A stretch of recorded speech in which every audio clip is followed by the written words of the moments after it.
Tito Sen patuloy na tinutupad ang pangako. Eat Bulaga balik Sugod Mall. Mga Dabark ads ni Yanig ang Robinsons Malabon.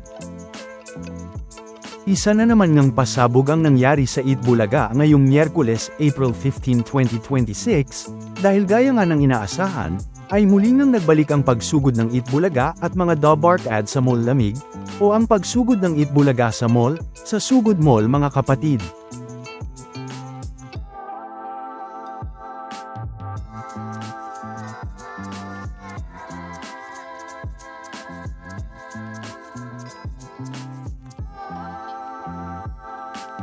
Matatanda ang una na rin nga natin itong napag-usapan noon palang February 2026, na gaya nga ng sinabi natin dito noon, ay magbabalik na ang Sugod Mall mga kapatid ng Eat Bulaga ngayong April 2026, na talaga naman ngang lalo pang magpapasaya sa marami, at mas marami pa silang matutulungan.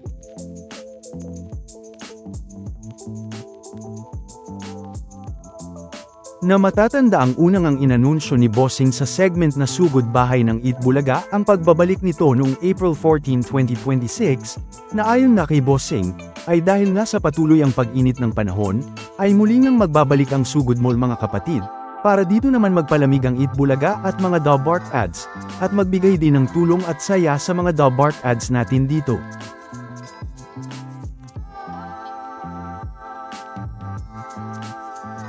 Na ngayong Miyerkules nga April 15, 2026, ay unang ang sumugod ang Eat Bulaga at mga Dabark ads sa Robinsons Malabon. Na kung saan ay napanood nga dito ang prod number ni Riza May.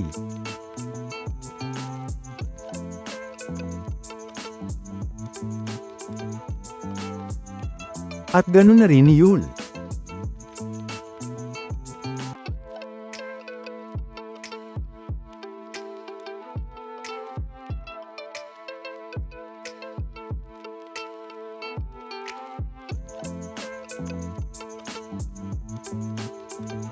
Na napagkamala na naman ngang si RB ni Main si Riza May dito, kaya naman ay makikita nga ang mga nakakatawang naging reaksyon dito ng mga Dabark ads.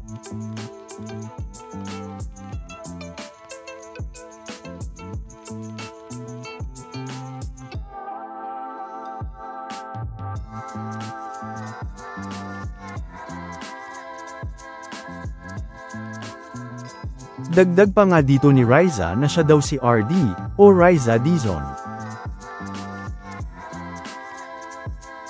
Inanunsyo na rin nga sa Eat Bulaga ang pangalawang single ng mga singing queens, na mapapakinggan na nga sa Sabado, April 18, 2026.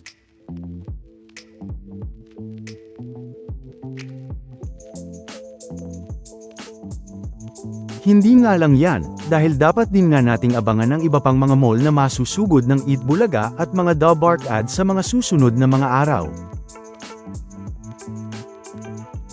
Dahil matatanda ang noong 2025, ay may 5 mga mall na nasugod ang Eat Bulaga at mga Dabark ads mula noong April hanggang noong June.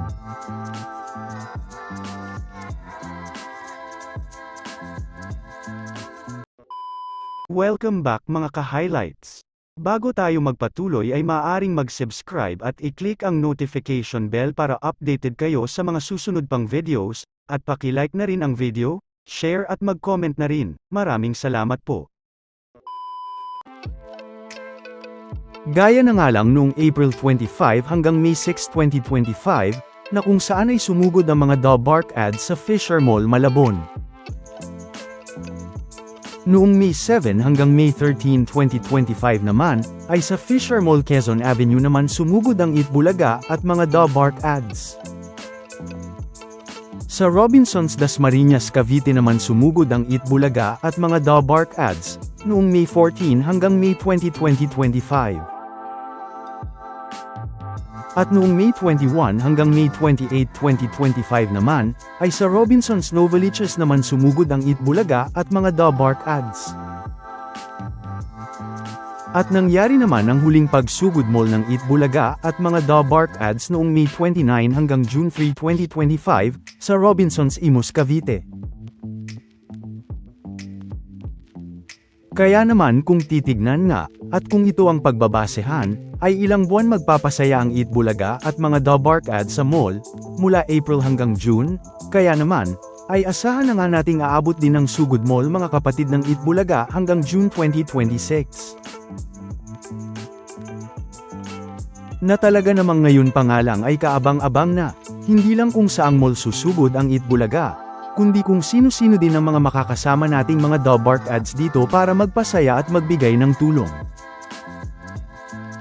Pero, sa pagpapatuloy nga ng Sugod Mall, ay tila nagbalik naman nga si Wally sa Eat Bulaga, matapos nang ipakilala ni Mayor Jose ang asawa ng lucky winner nang tawagin nila ito, bilang Wally.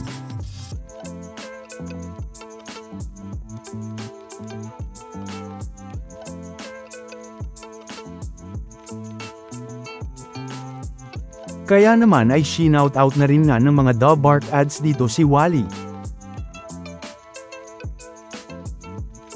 Na kung saan ay nag-uwi naman nga ng 30,000 pesos ang lucky winner plus mga regalo pa.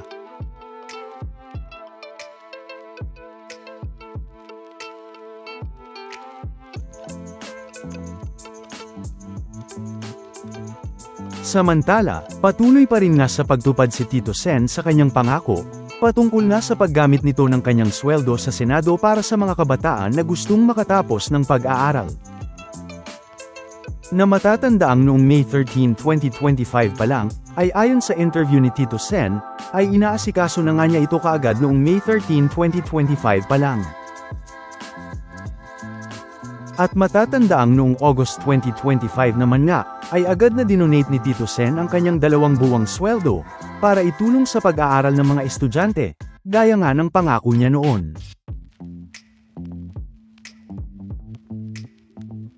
Na mga una na nga nating napag-usapan noon. At ngayong 2026 nga, ay patuloy pa rin ng tinutupad ito ni Tito Sen, sa katunayan nga, ay noong March 2026 nga lang, ay umabot na nga sa 79 o 79 ang mga nakapasok bilang scholars ni Tito Sen.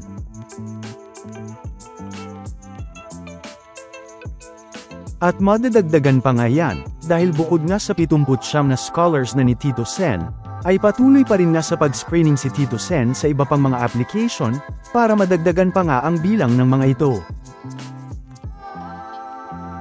At ngayong April 2026 naman nga, ay diretso pa rin ang sweldo sa Senado ni Tito Sen, sa 79 na scholars nito, na makakatanggap nga ng tulong pinansyal para sa kanilang pag-aaral. Kaya naman, ay umani nga ito ng iba't ibang mga reaksyon mula sa mga netizens, na mga natuwa nga sa pagtupad ni Tito Sen sa kanyang pangako.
Samantala, ano naman ang mga masasabi nyo, patungkol sa mga napag-usapan natin, sa video na ito?